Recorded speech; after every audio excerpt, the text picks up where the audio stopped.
guys, welcome back to my channel. So today I have another sit down chit chat video for you guys, and today's topic is going to be how to become a plus size influencer or influencer.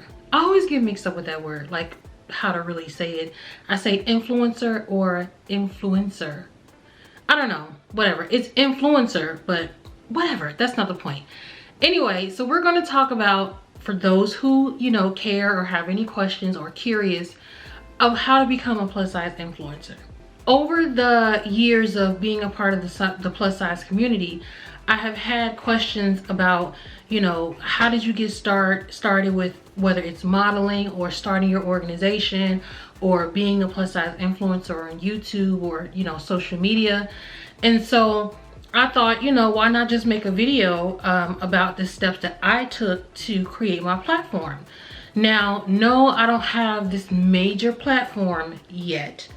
But of course, I am always willing to share the things that I've done thus far to, get me to this escalating level that I know is going to go to the top, okay?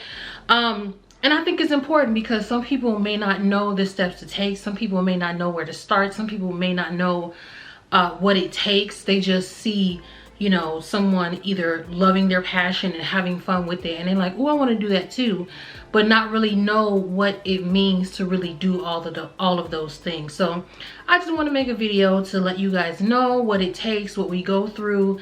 I know I haven't gone through not even half of what a lot of the successful plus size influencers are going through and the success they're having and the multiple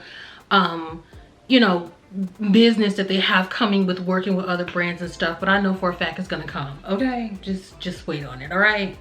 Okay, so tip number one is making sure you establish your brand and your name, okay? You have to have a name, whether it's your name that you want to use or something that's creative with your name that is attached to you, that's meaningful for you. Figure out what your name is and what your brand is going to be about. So you pretty much have to figure out who you are and what you stand for and what message you want to send, right? So for me, when I first started just being a part of the plus size community, as far as me having my own organization, which I have my own organization if you guys don't know, and I did make a video about that, so go ahead and check that out. But I had my own organization for about 5 years back in Illinois, and at that time my own name and brand I was going by was Mone the Mogul. My full my real first name is Mone, and so I always used Mone. So Mone the Mogul, for me, that stood for who I was and who I wanted to be and who I was inspired to be. Obviously, we know a mogul is someone who is absolutely successful financially and just overall is this, like, up top, upscale person that's just successful all around. A mogul, a multi-million or billionaire, someone who just is that person, not just financially but with everything. They're just a mogul. Now they call it a GOAT, but something similar to that. Somebody who is that girl or who is that man, who is successful, who knows their stuff, who is smart, intelligent, and just you that girl or you that man. So that is what I inspire to be, and that's what I felt like my brand was. And so it was perfect, and it had my name incorporated. I never was the type to think of or go by an alias name or anything like that. I always stuck with my name, and so I incorporated the two together, and that was what I wanted to go by. But when I started to do YouTube, I was like, I need something else that explains me still, but also explains what I'm doing.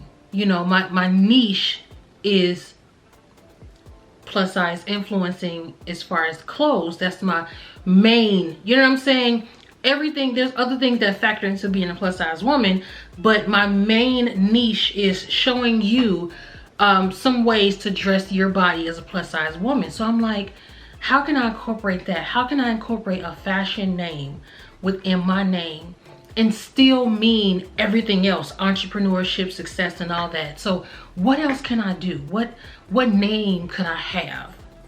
And so I thought of Mone's Curvy Closet. And so I fell in love with that name.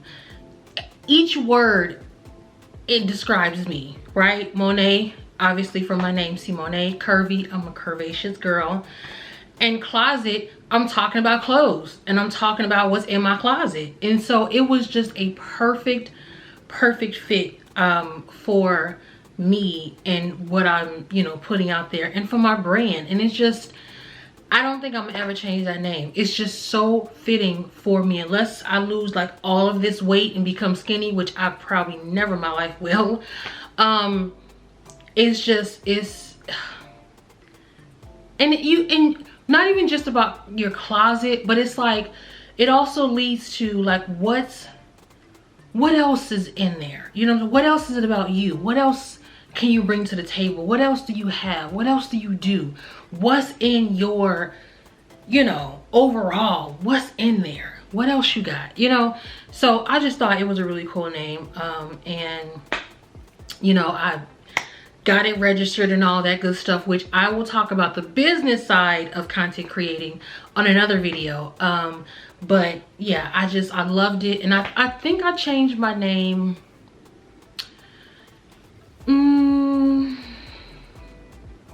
I want to say maybe a year or two ago. I remember when I came up with it when I first moved here to Texas. So I want to say maybe a good 2 years I've had it, maybe a year and a half.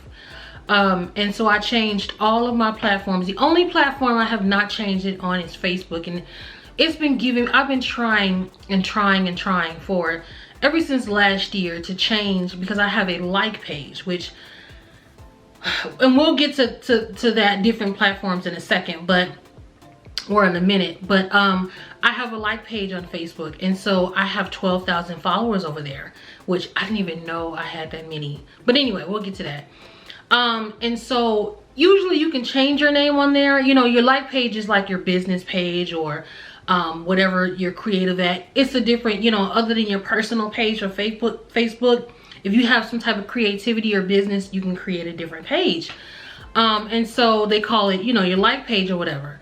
And so I had it for a very long time, and I had Mone the Mogul, and I wanted to change it, but Facebook is giving me a hard time. They're saying that my page has restrictions or something. I don't know. I don't know what that means. I don't know. So I'm having a hard time changing my name, because I do feel that all of your platforms should have the same name. Me personally, I don't like to follow someone who has all these different kind of names, or not,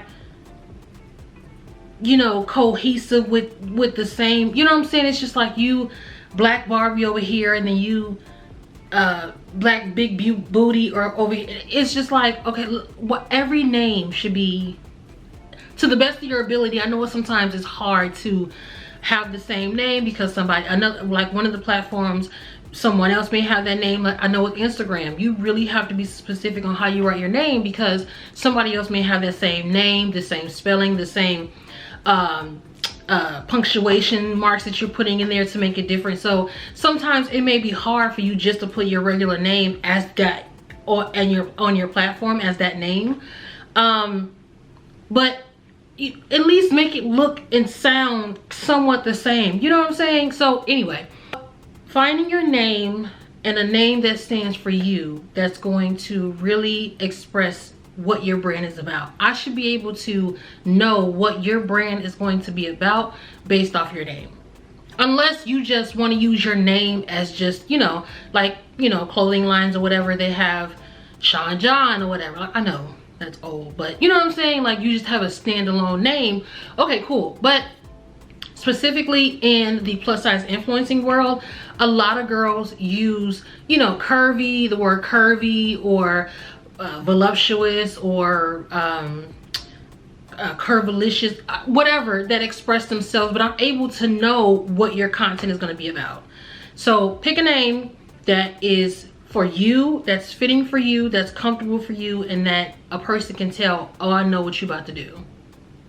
Okay, so tip number 2, know what you are talking about. If you are going to spread information to the world about something, you got to know what you're talking about. Now, I'm not saying that you have to be a expert in whatever you're talking about, but be able to express your own personal experiences into the story or content that you are making, right? So for instance, you know, I don't know every single thing about fashion. I don't know every single plus size influencer or model. I don't know everything about a hem on a dress or a pair of pants, or I don't know all of that. I don't know specifically all of that, right? But I know enough to tell you how these clothes fit on me and my body size, and how they may fit on you if you look like me. That is why I make it an important factor to tell people, listen, I'm not a professional, and I'm not here to tell you, I'm not a stylist either. Let's just say that, okay? I make it clear, I am not a stylist. I am not a professional in this. I didn't go to school for fashion. I'm here on this platform to tell you how things fit for me. And if I know that there are women who are out there who look just like me, who have the same body parts, who have the same size of body parts, okay, who wear the same size, I want to be able to show you that I'm very much similar to you, if not the same, and give you a different perspective, or give you a perspective that you never had, and to show you, hey, it's somebody out there that's just like you, girl. So I always make it clear, I am not here to be this professional in the game, girl. No, I'm here to give you my side of the story on this body, and if you can relate, then girl, let's be besties, okay? That's the honest to God truth. I don't get on here to act like, yeah, and you should be doing this and this, because if I would have made it, no, I'm here to try on the clothes, okay, and let you know how they fit. I may give some suggestions or recommendations if, you know, you are making the clothes too tight, if you are a plus size brand, or if you're trying to get into, you know what I'm saying, I may give little suggestions. But to be like this professional, like I've been doing this for 20-30 years, no, I'm here to tell you what's on this body. That's all I got. That's all I got. I'm not here to tell you how to run your company.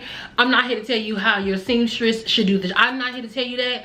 I can give polite suggestions, you know what I'm saying, to let you know that I put your pair of jeans on. It didn't quite go all the way over my body, you know what I'm saying? It didn't quite go all the way over my stomach and my waist.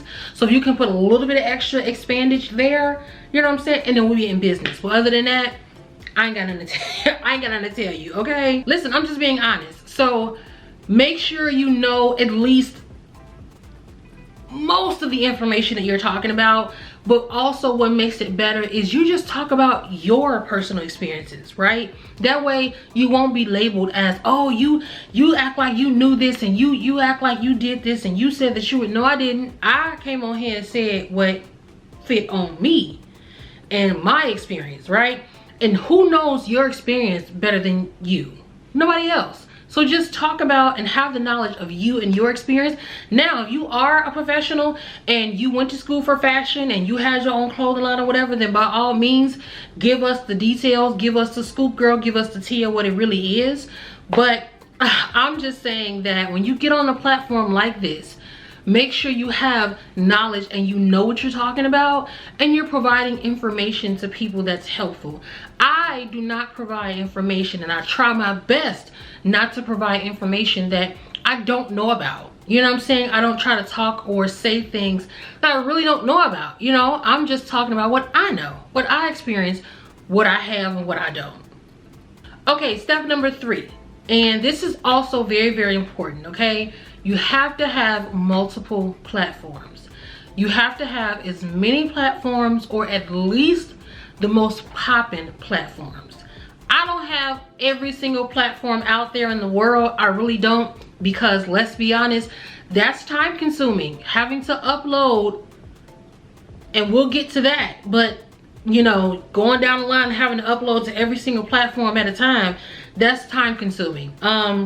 So make sure you have as many platforms as possible, or at least the most important platforms that are, you know, really out there now. So your TikToks you have to have. I wasn't a TikTok girl. I was not a TikTok girl.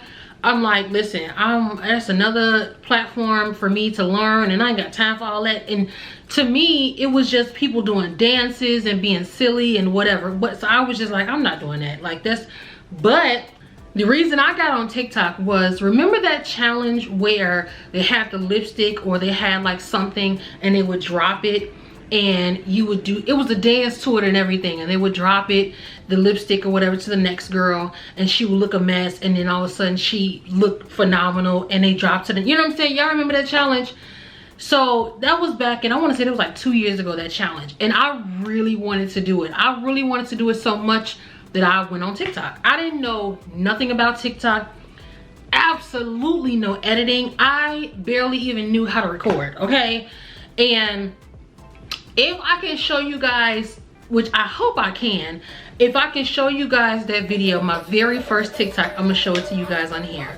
But I had no clue of what the heck I was doing, but it was fun. It was fun. I probably bust a hamstring or something, because I didn't stretch before that squat. And I didn't think nothing about it, and I really paid for it afterwards, because whoo, baby, my legs hurt. I can't drop it down that fast. I really got to let it down real slow. And I just dropped, and I was like, whoo, okay. So, but that was my very first TikTok. And then after a while, I wasn't making no videos. I was just on it, you know. And then I was like, man, you know, I really got to step my game up. I told myself either last year or this year, you know, every year when I do my, my resolutions for the new year, I believe in those. And so one of my resolutions was to, you know, do more content and be more consistent, which we'll get to that as well. And I'm like, listen, if that means you got to get on TikTok, you got to get on a TikTok, Mone. And so I did. And so I did TikTok, and then I already had Instagram, had Facebook, of course. And what's another one? Those are my main. Those are my main: Facebook, TikTok, and Instagram. I have a Twitter, but I don't know how to Twitter. You see what I just said? I think it's tweet. I don't know. Listen, I don't know how to tweet Twitter. I don't know how to send you a message through a bird. I don't know. I don't know any of that, okay? I'm on there, and I think my name is Curvy Mone. And I know Twitter is banging. I know Twitter is banging. But it's just like, I don't... But I need to get on there, because Twitter is a popular platform. But I'll be fine with the 3, okay? I'm just saying. Anyway, the whole point is, make sure you have multiple platforms. If you can't keep up with all the platforms, I'm sure there's a lot more out there that I did not mention. But just do the basics. To me, the basics right now is the Facebook. Of course, I think TikTok may be the #1. I could be wrong, but TikTok may be the #1. Then you have the Instagram Reels. That's what's popping. And then you have Reels on Facebook. So make sure you at least have those 3 platforms. Okay, so tip number 4. You gotta buy your clothes. You can't have no content if you're not showing the clothes. So what I did was I started to buy clothes. First of all, don't go out of your financial target. Don't go out of your budget. It's not that serious. I still don't go out my budget. 85 to 90% of the time, probably a good 95% of the time, I'm on a clearance rack. I don't ever buy anything full price. I'm not doing it. I'm not at that level yet, okay? Until these YouTube checks start really, you know, rolling in with the big coins, I'm not doing that yet. I'm not buying nothing full price and no $50 for a pair of pants. She's not doing that, okay? Not at all. But what I did was I did everything off clearance. I went to, I think one of my first videos,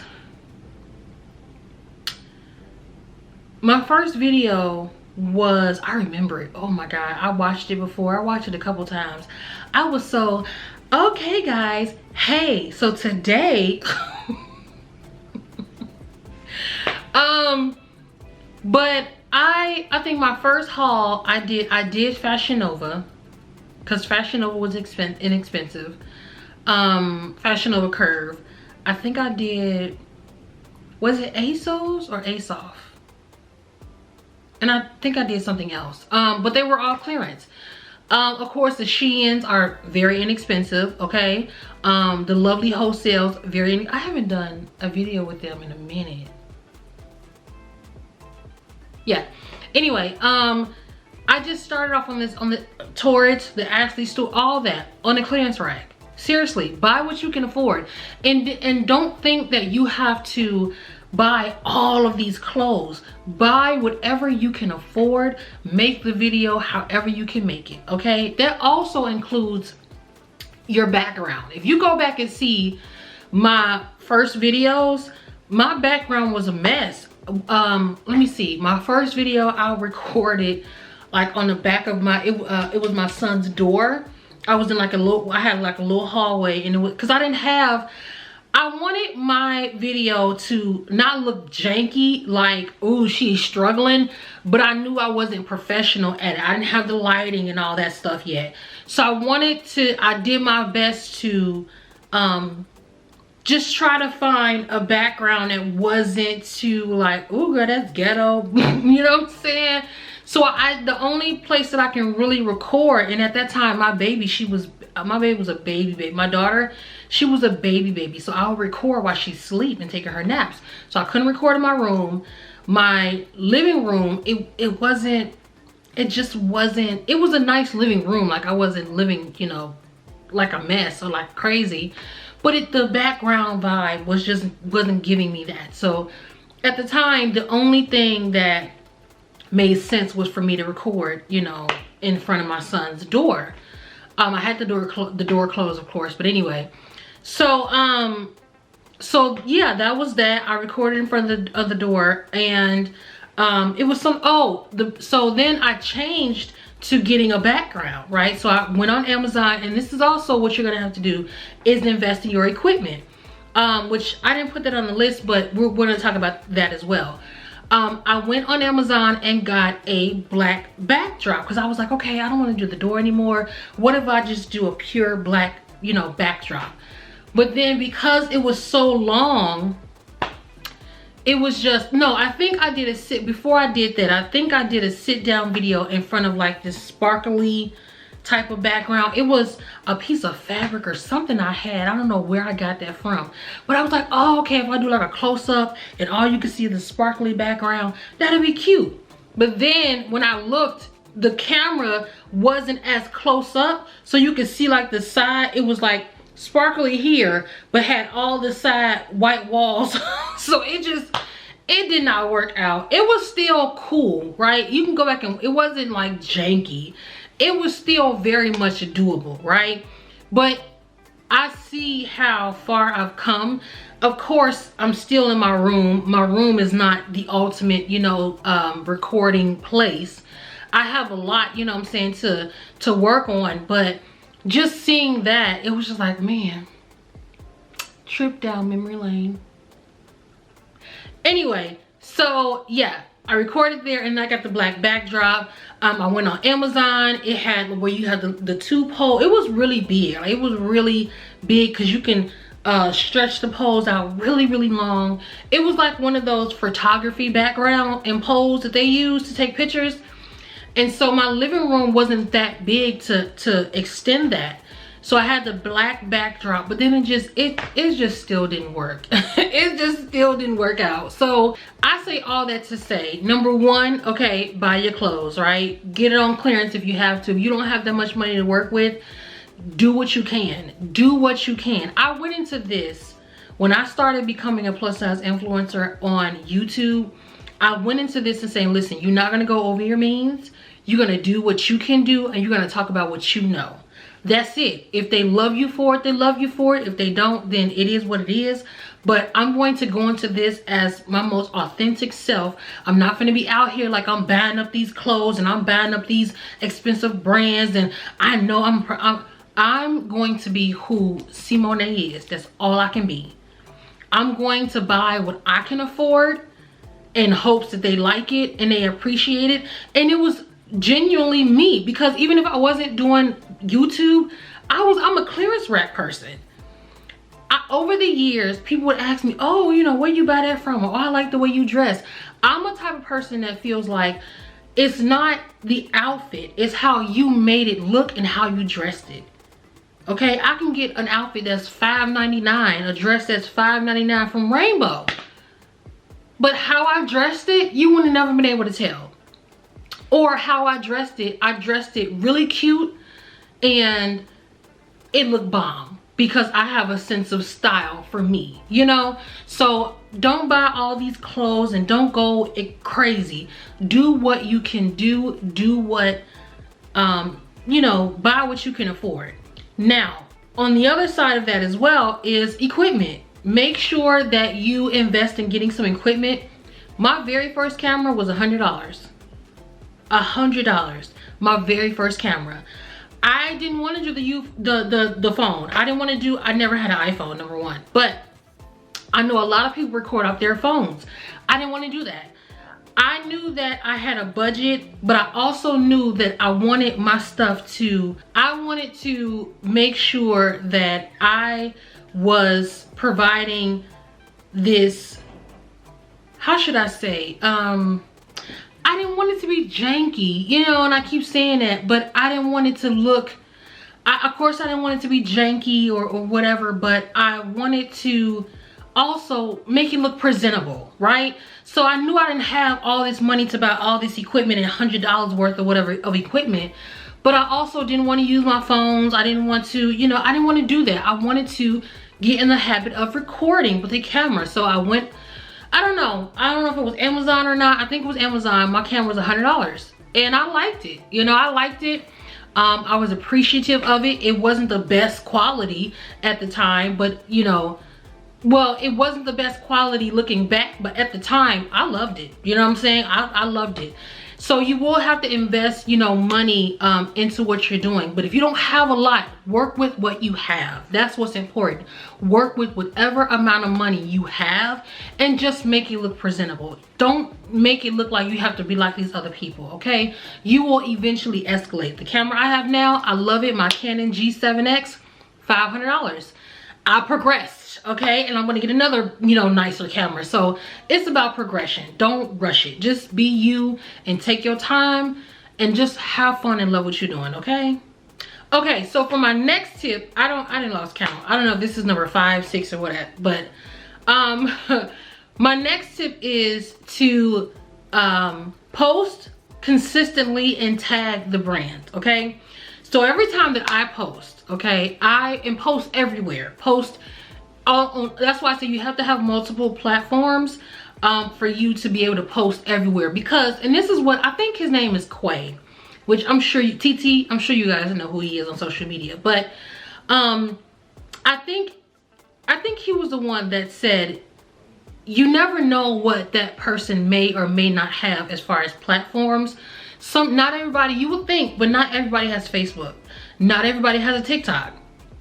Not everybody has an Instagram. So you want to put yourself, even though it seems like you are uploading the same content to the same people, you probably are, because if somebody truly likes you and supports you, they're following you on all platforms usually. And even if they're not, that's okay. But I'm just saying, you know, I know for me, when I'm posting on my platforms, I have a couple people that are following me on each one. And so I feel like they're seeing me several times throughout the day. But you have to have multiple platforms because you don't know who doesn't have what. Just because it's 2022 and you think everybody has TikTok, that's not correct.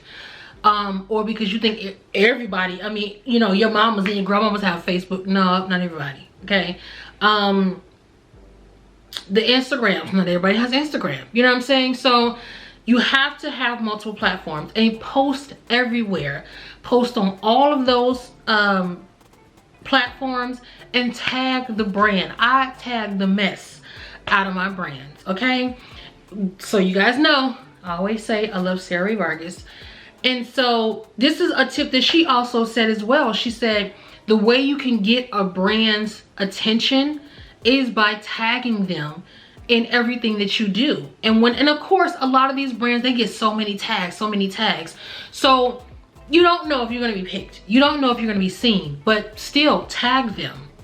I have brands, which is so cool to me. I have 2 brands that actually follow me, right? Follow me, X Plus Wear and Ashley Stewart. I did a collaboration with X Plus Wear. I did several collaborations with X Plus Wear, right? They started following me. Great. Ashley Stewart, I've never done a collaboration with them at all, but the fact that you chose to follow me, it lets me know that somebody over there at that team is looking at me. Somebody over there in that team is watching me. And you want to tag these brands and you want to post everywhere, because that is how brands reach out to you. Because 9 times out of 10, all of the collaborations I've done, one of the first sentences that they say is, you know, I seen your videos or I seen your YouTube and we would love to work with you. Like literally 9 times out of 10, that's one of the first sentences they say. So that lets me know that they're watching me. Whether it's on TikTok, whether it's on, that's why I say you have to post and have multiple platforms, because you don't know who's watching you where. So make sure you are posting and tagging everywhere. Make sure you are keeping yourself out there and just post and tag, okay? Okay, so my second to last tip is being consistent. Posting your content consistently.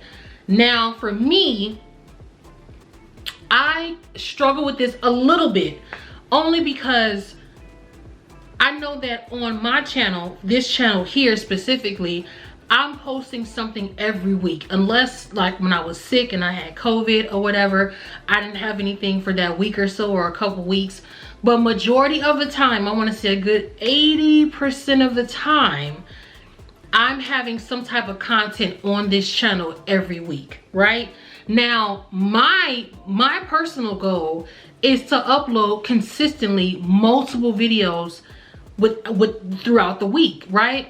But with me working, with me having 2 kids, with me having to, you know, I work a lot.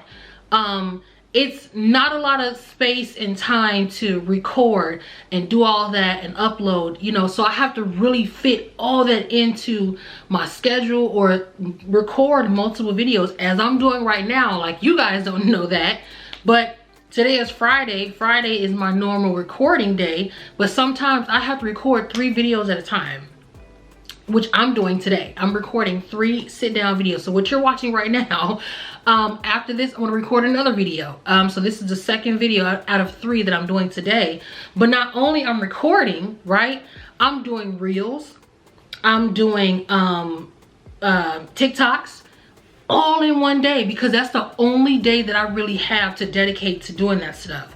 So it can be time consuming. It can be a lot. So, but this is what I love to do, so I have to make it work, right? But to my audience, they may see, you know, 1 or 2 videos. I at least try to do 2 videos a week. This week, I have 3 videos. I'm so proud of myself. I had a video Monday, Tuesday, and Wednesday. I'm sorry, Monday, Wednesday, and Friday of this week. I'm so proud of myself. Like, I don't think I've ever done it, had 3 videos within a week. But I want to keep that momentum. But also, you have to factor in, when you're ordering clothes, you have to make sure they come in time for you to make that video, for you to post it, you know, every other day or whatever within that week. It's all time consuming. You have to really plan it out and strategize how you want to do it, but you have to be consistent. And so what I also do is, if I can't post a video, I try to post a reel. I try to post a TikTok video, so that if I don't have anything on my YouTube platform, I'm still posting something somewhere to keep myself relevant, right? You have to keep yourself out there whether it's a picture, You have to make those TikToks and reels, a couple of them. I'm telling you, last week I think I did like maybe 5 or 6 TikToks and reels, you know, so that throughout the week, if I don't have a video, or even if I do have videos, I'm still putting out some kind of content somewhere. You have to keep yourself relevant. You have to keep yourself out there. You have to keep yourself in the limelight of people, so people won't forget you, so people won't, you know, just so they won't forget who you are, and won't, you know, shut you out and like, oh, I forgot, you know, yada yada yada, where's she been, I ain't seen her, you know what I'm saying? So just be consistent, make sure you are posting. My personal goal is to do 3 videos a week, but I at least try to make sure my people see 1 or 2 videos a week. And also being consistent and constantly posting, that's helping your platform increase. And I know for me, now that I'm monetized, thanks to you guys, you know, that's helping my monetization. Okay, that's helping them coins roll in, because I'm you know, posting. So I'm trying to get to that. Okay, listen, if y'all gotta watch a video over and over, do you, girl, do that. That's fine with me. Just keep it on replay. Okay, okay. Anyway, let me go to the last tip. Okay, so for the final and last tip is, which is the most important, I think I said one of them was important, but this is also the most important, is to be your authentic self. You can't get on any platforms being fake, being, you know, not real. I know the same thing, but or just faking the passion, just talking about whatever because you want to. You have to be your authentic self. There's another comment, my girl Sarah, hey girl from Indiana, hey girl, she said to me, I read a comment today, she said to me, she said, you know what, I don't even care if you was just trying on your clothes in your own closet. I would just watch you because I love your vibe, you're funny, and you know, I can relate. And so, first of all, thank you. Second of all, you know, I told her, I said, I just try to be myself. That's all I can do. That's all I know how to do. And when you are being who you are and you're doing something you love to do, it's going to continue. You're going to continue to just do it. Just get up and do it. Like, there are so many things that can make me tired. There are so many things that can make me lazy to where I don't want to do it. I don't care. I'm not passionate about a lot of stuff, but the one thing I've always been passionate about in my life was being a plus size woman and being a part of that community, and being a woman of beauty and a woman who carries herself right well. And when I have my organization, I can be tired of work, I can be tired of kids, I can be tired of whatever, but what drove me and gave me passion was replying to the emails, or I would be up replying to comments people would say on because we had our own web page and stuff like that, or whatever, something we had, I don't know. But I would just be up commenting back to people, oh, thank you, you know, we love you, thank you for your support, whatever the case may be. And it gave me passion. It just did something to me, and that's when I knew that this is what you love to do, this is what you need to do. And I'm so happy that I found what my passion was. I don't know if I said this on here before, but when I let go and I stopped my plus size organization a couple years ago, I told myself I'm not doing it again. You know, over several years, it was on and off. Things wasn't working out with certain members, and I was getting tired of it. I felt like I was doing things by myself. Nobody really had the vision that I had, but I didn't want to not be a part of the community anymore. I didn't want to stop that. So I'm like, how can I still be a part of the plus size community, still spread the confidence, but just do it alone by myself and just be and stand on my own? And when I realized what plus size influence, because I didn't really know what it was until 2 or 3 years ago, to be honest with you. Like, I seen girls do this, but I didn't put 2 and 2 together. It was just like me scrolling, oh, that's cute, oh, you know, and then I didn't put any thought into what kind of job is she doing, what is this. Truth be told, I thought it was advertisement, like companies were advertising, you know, hiring their own models or something, I don't know, to advertise their brand. I didn't think that content creating was something that you can monetize off of. I didn't think that was a thing.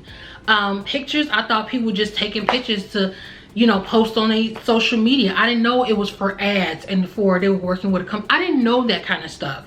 So when I really, you know, dove into it and really started doing the research, I was like, you mean to tell me I can get paid for taking pictures, for talking about clothes and trying on clothes and just being cute, things that I like to do anyway for free?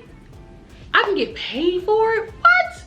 And make a living, a true living on YouTube or whatever other platform? What? Sign me up. So here we are, okay? So just be yourself. Just do what it is that you love to do as far as being a plus size influencer. Talk about your experience, talk about what you feel, and if you do learn some knowledge and things like that over the years and you learn about certain things, inform us. You know what I'm saying? Inform us what you've learned, inform us the journey that you're taking. Any and everything that I've learned, any and everything that I've been exposed to, I share it with you guys. I let you guys know, you know, what it is and my take on it or whatever the case may be. So that's the most important. And yeah, thank you guys so much for coming back to my channel. I hope you guys really appreciate this video. I hope it was informative. I hope I was able to share some, you know, great tips and information for you guys. And let me know if you want more videos like this, or if you have specific questions, or you have other tips or other questions for me that you want to ask, or whatever the case may be. You guys always know you can comment down below, you can email me, or you can, you know, email me on my website. All my information is down below. I appreciate you all. And to my newcomers, hey Curvy Cuties, this is your girl Mone, and I will see you guys on another video. Bye girl.